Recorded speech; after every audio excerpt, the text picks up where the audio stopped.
Thank you, Census. Good morning. Good morning. It's such an exciting moment to be invited to partake of this momentous occasion of having TEDxJuba.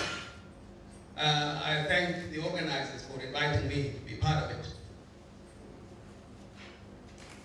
South Sudan is 1 year old this week, since its independence in July 2011. When that independence was achieved, after close to 192 years of struggle against foreign occupation and foreign rule, the country inherited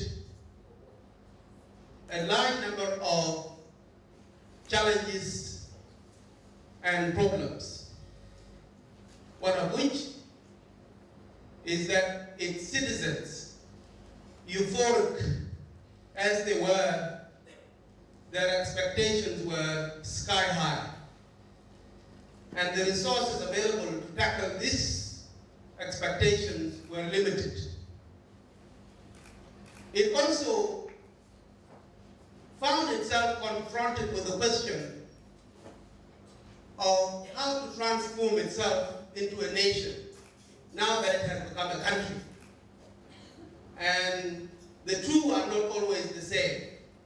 Having a state and becoming a nation are two separate or two related projects, but they are different.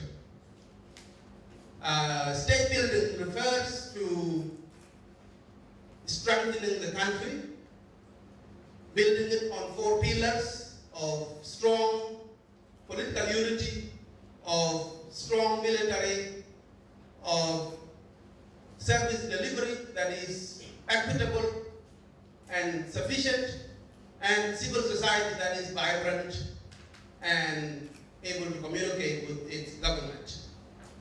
Nation building, on the other hand, is about people. It's about people-focused programs and people-focused priorities. It involves, if it is to say that if state building is to feed people, to put kids in school, to provide healthcare, roads, electricity, and the like, nation building is about feeding the soul of the people. And the way to feed the soul of the people and the soul of the country in order for it to become a nation is through promotion, preservation, and celebration of its arts and cultures. And to do this, to feed the soul of the nation through arts and cultures, through celebration of the functional arts that they produce, such as baskets or pots, one has to state the obvious, and that is South Sudan belongs to all those who live in it. It has to be stated because we come from a history of marginalization. And one of the things that prompted the people of South Sudan to embark on the quest to be free was to correct this issue of marginalization, cultural marginalization, language marginalization, attempts to subsume them in an identity created and forged by others. So we are conscious of that history, that now that we have become independent, we cannot turn around and do the exact thing that we broke away from. So it is important for us to remind South Sudanese that this country belongs to all those who live in its borders. For a country that is as diverse as South Sudan, culturally and ethnically, having over 70 major ethnic groups, it is important for a new country like South Sudan to ask itself or to confront the question head on. What is it that makes all of us South Sudanese. The unifying force that has bound us together all these many years of struggle has been the purpose to achieve our independence. It has been a struggle against foreign occupation that has brought us together. We have never had a chance to ask ourselves, what are the threads that connect all of us? What is the glue that binds us together in order now for us to claim that we have a nation? And so, in order to imbue every citizen with a sense of belonging and loyalty to the entity called South Sudan, his and her culture, her identity, her practices have to be celebrated equitably on a national stage. No matter how small an ethnic group is, it can still be a thorn on the side of this country if any of its citizens feel excluded from the center stage.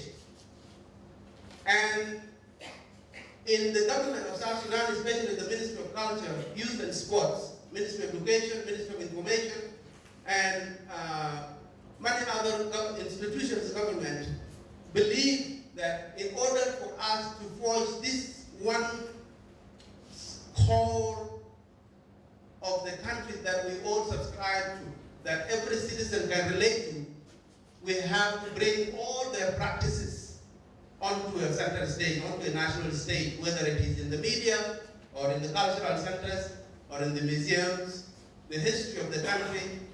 Everybody has to see themselves represented in it. This is the kind of country that we have all yearned for over 190 years. Now, how do you go about celebrating the cultures and traditions of everyone in a country where everything is a priority, from food to healthcare to all the other things that I have mentioned? There is, as understandably so, a temptation to think that the arts and cultures are not a priority. But if you are to feed the soul of the nation, they are not any less important than feeding people, than giving people health care. So how do we envision South Sudan being able to create a sense of loyalty from all its citizens? One way to do it, of course, there are myriad ways, but one way that looks more innovative and more attractive to a lot of people is to introduce our people to each other. So far, South Sudanese relationships with one another across ethnic groups are defined and characterized by a lot of stereotypes. And people do not know one another very well other than these stereotypes.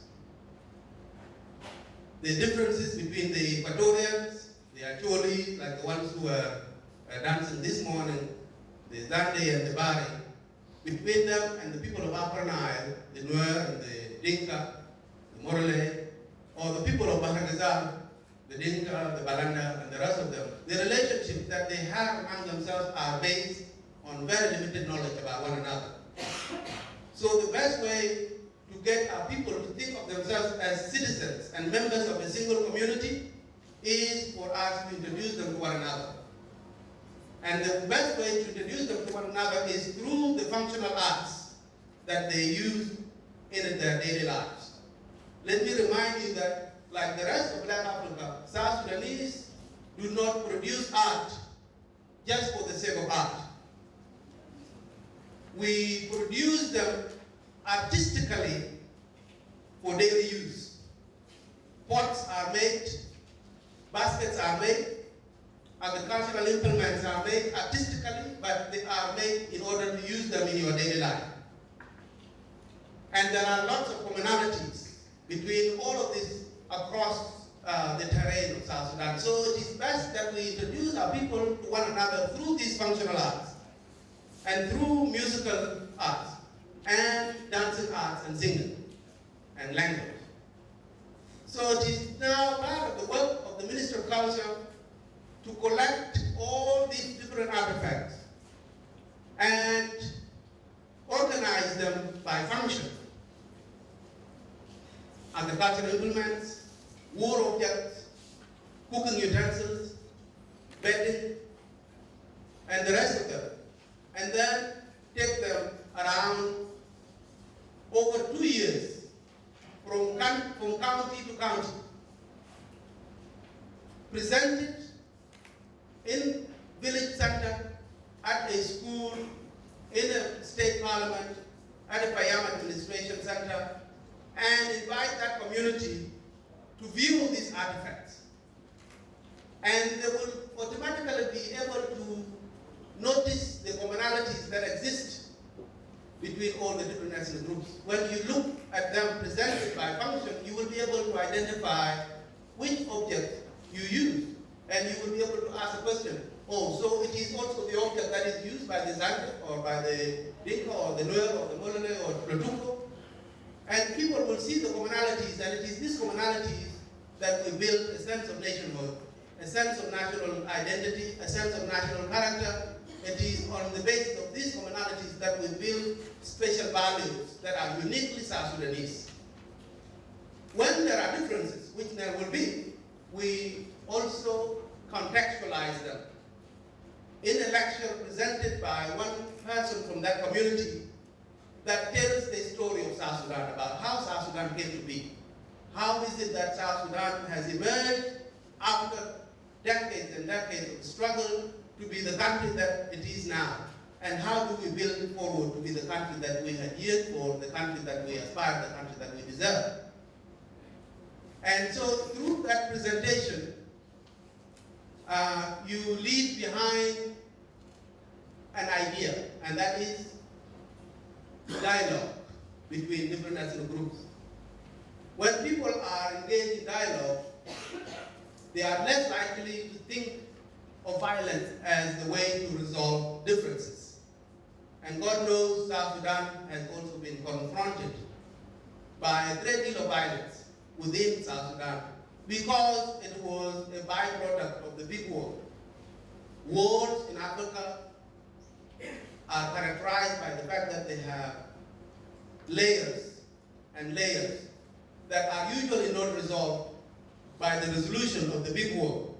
So the ending of the North-South war did not necessarily resolve its byproducts, which have left now in South Sudan. So our people are engaged in confrontations that are partly to do with the stereotypes and partly to do with inequitable access to resources, which is to remind ourselves of that statement that South Sudan belongs to all those who live in it.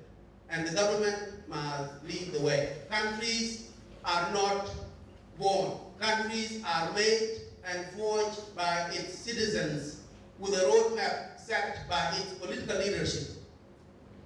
It is to tell our people through this exhibition that cultural diversity is an asset. It is the thing that makes us a colorful nation that we are. Cultural diversity cannot be allowed to be a liability that has been, as that it has been so far, and that it has been in many countries in Africa. So instead of cultural diversity being a problem for us, we can actually look at it as the panacea for some of the intractable problems that this country faces. But if the idea is to forge a nation, to have a national character, to have a unique national identity, the symbols of the nation and nationhood have to be constructed. And you can go for small symbols and promote those, or big symbols. The small symbols involve the things that we already practice now, like the national anthem, the flag, the name of the country, the currency, the rest, all the rest of other symbols that are taken for granted and seen as minor, but actually they mean a great deal for the country. The way to forge this identity is through the youth, focusing on the young people, since they are the ones who will carry this program for a generation and the next generation. In conclusion, South Sudan may confront a lot of challenges as a young nation, but these are not challenges that are unsurmountable. its people are greater than these challenges. Young people, particularly as the Minister of Information was speaking, 70% of our people being below the age of 30, this is a major asset and a resource for the country, and we are confident that these ideas will be carried on by these young people. Thank you very much.